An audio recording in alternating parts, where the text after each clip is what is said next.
Bismillahirrahmanirrahim.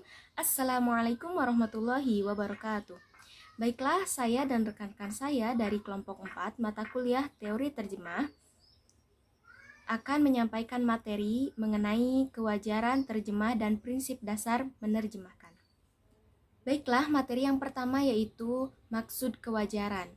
Maksud kewajaran berarti sejauh mana pesan dikomunikasikan dalam bentuk yang lazim, sehingga pembaca teks bahasa penerima terkesan bahwa naskah yang dibacanya adalah naskah asli yang ditulis dalam bahasanya sendiri, sesuai dengan tujuan tersebut. Ada beberapa teknik penilaian yang dapat digunakan. Yang selanjutnya yaitu ekuivalen dalam menerjemahkan. Ekuivalensi terjemahan memiliki hakikat. Hakikat ekuivalensi terjemahan dalam proses penerjemahan masalah yang dihadapi salah satunya ialah kesulitan pada saat mencari padanan dalam bahasa sumber yang sesuai dengan bahasa sasaran. Hal ini menuntut seorang penerjemah untuk lebih mengerti dan memahami padanan pada tingkatan ekuivalensi dalam bahasa sasaran agar dapat menghasilkan terjemahan yang baik dan tepat. Pencarian padanan ini merupakan realisasi dari adanya kegiatan menerjemahkan. Ketika padanan dalam bahasa sasaran telah didapatkan atau ditemukan, bukan berarti terjemahan itu dianggap baik.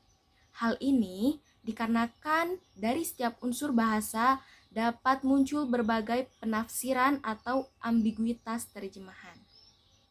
Yang selanjutnya yaitu jenis ekuivalensi terjemahan. Jenis ekuivalensi terjemahan ini dibagi 5 menurut Baker. Yang pertama yaitu ekuivalensi pada tingkatan kata. Yang kedua, ekuivalensi pada tingkatan di atas kata. Yang ketiga, ekuivalensi gramatikal. Yang keempat, ekuivalensi pada tingkatan teks. Dan yang kelima, ekuivalensi pada tingkatan pragmatik. Yang pertama yaitu ekuivalensi pada tingkatan kata. Dalam mengomunikasikan makna secara keseluruhan, seorang penerjemah perlu untuk decoding unit atau struktur yang memiliki makna tersebut kepada penerima bahasa sasaran. Unit terkecil yang memiliki makna tersendiri disebut dengan kata. Di bawah kata terdapat morfem yang menggambarkan elemen formal, minimal makna dalam bahasa, yang memungkinkan ada atau tidak makna di dalamnya. Ekuivalensi pada tingkatan kata berkaitan dengan makna yang terikat dalam sebuah kata. Makna leksikal dari suatu kata atau satuan leksikal dapat dianggap sebagai nilai spesifik yang dimilikinya dalam suatu sistem linguistik tertentu. Crush membagi makna dalam suatu kata dan ujaran menjadi 4, yaitu yang pertama, proportional meaning, yang kedua, expressive meaning, yang ketiga, presupposed meaning, yang keempat, evoked meaning. Yang kedua, ekuivalensi pada tingkatan di atas kata. Satuan bahasa yang berupa kata lebih satu atau kata-kata bukan terjadi dengan sendirinya, melainkan dipengaruhi oleh kata lain. Kata-kata tersebut tidak dirangkai secara acak dalam setiap bahasa, tetapi selalu ada batasan atau aturan kata-kata tersebut digabungkan untuk dapat menyampaikan makna.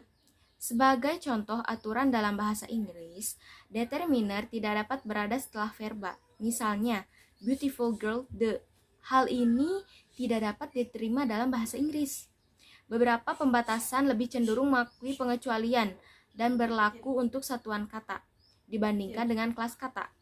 Pola leksikal setiap bahasa berbeda yang menyebabkan penerjemahan mengalami kesulitan. Yang ketiga, ekuivalensi gramatikal. Baker menyatakan bahwa faktor yang menyebabkan perbedaan kesepadanan atau ekuivalensi adalah perbedaan sistem tata bahasa atau gramatikal setiap bahasa, seperti waktu, jumlah, gender, bentuk, visibilitas, pesona, dan lain sebagainya. Tidak ada penyampaian yang ekuivalen atau sama dan objektif untuk setiap bahasa. Dalam ekuivalensi pada tingkatan gramatikal dibagi menjadi 5. Yang pertama, jumlah atau number. Yang kedua, gender. Yang ketiga, persona. Yang keempat, kala atau tense dan aspek. Yang kelima, diatesis atau voice. Yang keempat yaitu ekuivalensi pada tingkatan teks. Dalam menerjemahkan, tidak hanya memperhatikan makna dan struktur sintaksis dalam teks, tetapi tema dan informasi yang terdapat di dalam teks juga diperhatikan. Ekuivalensi pada tingkatan teks dibagi menjadi 2. Yang pertama yaitu struktur tematik, yang kedua struktur informasi. Struktur tematik dibagi menjadi 2 yaitu tema dan rema, yang mana tema merupakan topik dan rema sebagai pesan. Struktur tematik mengacu pada penyampaian pesan dari penulis atau pembicara, berbeda dengan struktur informasi yang mengacu pada sudut pandang pembaca atau pendengar. Dan pengertian kohesi adalah jaringan atau keterkaitan hubungan antara leksikal, gramatikal, dan lainnya dalam terbentuk di dalam suatu teks. Pendapat lain dinyatakan oleh Yule. Konsep dari koherensi adalah kecocokan antara kata-kata atau struktur yang terdapat dalam suatu teks dengan pemahaman seseorang tentang apa yang mereka baca dan dengar. Halliday dan Hasan membagi 5 penanda kohesi dalam suatu teks, yaitu reference atau kata acuan atau rujukan. Yang selanjutnya substitution atau kata pengganti. Yang selanjutnya elipsis atau penghilang kata. Yang selanjutnya conjunction atau kata penghubung, dan leksikal cohesion atau kata yang saling berkaitan. Dan yang kelima yaitu ekuivalensi pada tingkatan pragmatik. Pragmatik merupakan kajian mengenai penggunaan bahasa dalam komunikasi, khususnya hubungan antara kalimat dan konteks serta situasi di mana bahasa tersebut digunakan. Yule menyatakan bahwa pragmatik adalah studi tentang makna yang tidak terlihat atau bagaimana seseorang mengenali apa yang dimaksud ketika bahasa tidak benar-benar diucapkan atau ditulis. Antara pembicara dan pendengar harus memiliki asumsi yang sama. Pragmatik adalah studi tentang makna yang dihasilkan bukan dari sistem linguistik, melainkan dari makna yang dihasilkan dari proses komunikasi antara komunikan dan pendengar dalam situasi komunikatif. Berdasarkan pendapat para ahli di atas, dapat disimpulkan bahwa pragmatik adalah suatu studi yang mempelajari makna yang terdapat pada proses komunikasi melalui hubungan antara kalimat dan konteks secara tersirat disampaikan dalam situasi komunikasi. Ekuivalensi pada tingkatan pragmatik bersifat subjektif atau menyinggung makna suatu terjemahan bagi pendengar atau pembaca bahasa sasaran. Ekuivalensi pada tingkatan pragmatik mengacu pada kata-kata dalam kedua bahasa yang memiliki efek yang sama pada pembaca kedua bahasa tersebut. Hal ini mengakibatkan padanan dalam bahasa sasaran pada tingkatan pragmatik harus bersifat koheren. Koheren suatu teks merupakan hasil interaksi antara pengetahuan yang ada pada teks dan pengalaman yang dimiliki oleh para pembacanya. Adapun implikatur merupakan maksud atau makna dalam suatu ujaran yang dinyatakan secara tidak langsung. Seorang penerjemah perlu mengetahui makna tersirat dalam terjemahan untuk mendapatkan pesan dalam teks bahasa sumber. Saya akan menyampaikan prinsip yang harus dimiliki oleh seorang penerjemah. Penerjemah merupakan suatu pekerjaan yang membutuhkan kesungguhan. Ini karena penerjemah yang tidak sungguh-sungguh akan menimbulkan kekeliruan dan akan menimbulkan kesalahpahaman dari maksud pengarang. Maka untuk mendapatkan hasil penerjemahan yang baik, seorang penerjemah harus mengikuti prinsip-prinsip dasar penerjemahan. Penerjemahan memiliki 2 prinsip. Yang pertama, prinsip dasar. Terdapat beberapa tokoh yang mengemukakan prinsip-prinsip dasar penerjemahan. Beberapa di antaranya yaitu Martin Luther, yang mengemukakan bahwa seorang penerjemah haruslah mampu yang pertama mengalihkan aturan kata-kata, mempergunakan kata kerja bantu, mempergunakan kata penghubung bila memang diperlukan, tidak memasukkan kata-kata atau istilah yang tidak ada padanan terjemahnya di dalam bahasa sasaran, mempergunakan frase-frase tertentu atau ungkapan tertentu apabila salah satu kata bahasa sumber itu tidak ditemui terjemahannya dalam bahasa sasaran, mampu mengamati ragam dan gaya bahasa sumber. Yang kedua ada prinsip umum. Abdurrahman Suparno dan Muhammad Azhar menyebutkan beberapa prinsip umum penerjemah yang baik. Yang pertama menggunakan kalimat pendek, 30-45 kata per kalimat atau lebih dari mencukupi. Menghilangkan kata mubazir, singkat, simple, langsung bisa dipahami. Menghindari bahasa yang sulit dipahami jika ada menyertakan maknanya. Tidak mengulang kata-kata yang sama, mematuhi EYD yang benar, kata bervariatif, tidak terpengaruh struktur asing. Selain prinsip penerjemahan yang telah dikemukakan di atas, seorang penerjemah juga harus mengerti betul prinsip-prinsip penerjemahan sebagai pedoman penerjemahan. Prinsip tersebut adalah yang pertama ketepatan dan keakuratan, kedua kejelasan, ketiga terjemahan, kewajaran atau kealamiahan, keempat tidak mengubah maksud pengarang teks asal, yang kelima menghasilkan terjemahan yang mudah dipahami pembaca, yang keenam menghormati tata bahasa penerima, yang ketujuh menerjemahkan makna bahasa bukan bentuk bahasa. Bismillah, baik. Di sini saya akan menjelaskan ciri-ciri hasil karya terjemah yang baik dan berkualitas. Kualitas terjemahan berkaitan dengan keterpahaman terjemahan. Kualitas ini bersifat intrinsik dan juga ekstrinsik. Bersifat intrinsik bertalian dengan ketepatan, kejelasan, dan juga kewajaran nas.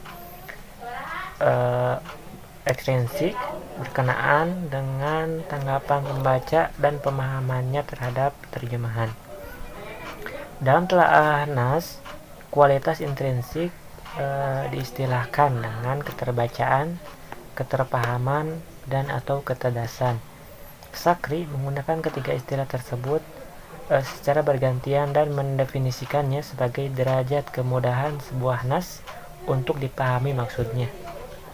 Nah, keterpahaman sebagai derajat kemudahan tersebut dipahami maksudnya, yaitu keterpahaman ditentukan oleh kecerdasan, dan kecerdasan itu ditentukan oleh jumlah kata, bangun kalimat, penempatan informasi, penempatan panjang luas kalimat, ketaksaan informasi yang terkandung, dan pemakaian gaya kalimat. Demikian juga kualitas intrinsik nas identik dengan tingkat keterbacaan nas, dan keterbacaan itu sendiri berketalian dengan keterpahaman dan kecerdasan dan kejelasan. Istilah keterpahaman terfokus pada tingkat kemudahan nas untuk dipahami maknanya, sedangkan kejelasan terfokus pada kejelasan penampilan nas. Itu dilihat dari segi bentuk huruf, lebar kertas, lebar sembir, jarak antar paragraf, dan hal-hal lain yang mendukung kejelasan penglihatan. Selaras dengan pendapat tersebut, Larson berpendapat bahwa yang menegaskan bahwa kualitas terjemah itu ditentukan oleh ketepatan, kejelasan, dan kewajaran. Nah, ketepatan itu berkaitan dengan kesesuaian antara pesan yang terdapat dalam bahasa sumber atau BSU dan pesan yang terdapat dalam bahasa penerima atau bahasa sasaran BSA. Lalu kejelasan berkaitan dengan masalah kebahasaan dan kemudahan dalam memahami maksud nas. Ini tuh seperti struktur bahasa, pemakaian ejaan, diksi, dan panjang kalimat. Lalu ada kewajaran. Nah, kewajaran berkaitan dengan kealamiahan nas sehingga ia tak terasa sebagai sebuah terjemahan. Selanjutnya kualitas ekstrinsik. Adapun kualitas ekstrinsik berkaitan dengan bagaimana pandangan pembaca terhadap sebuah nas terjemahan. Nah, yang dimaksud pembaca di sini adalah lapisan masyarakat, dilihat dari pendidikan, usia, dan pengalamannya. Lalu ada aspek yang dianggap paling menentukan keterpahaman pembaca, yaitu ada struktur kalimat, pemakaian ejaan, pemilihan kosakata yang lazim dipakai, penjelasan istilah kamus, pemanfaatan kata-kata serapan. Lalu bisa kita simpulkan bahwa terjemahan yang berkualitas itu ialah yang mudah dipahami oleh pembaca, yang mana ini ada yang bersifat intrinsik dan juga ekstrinsik.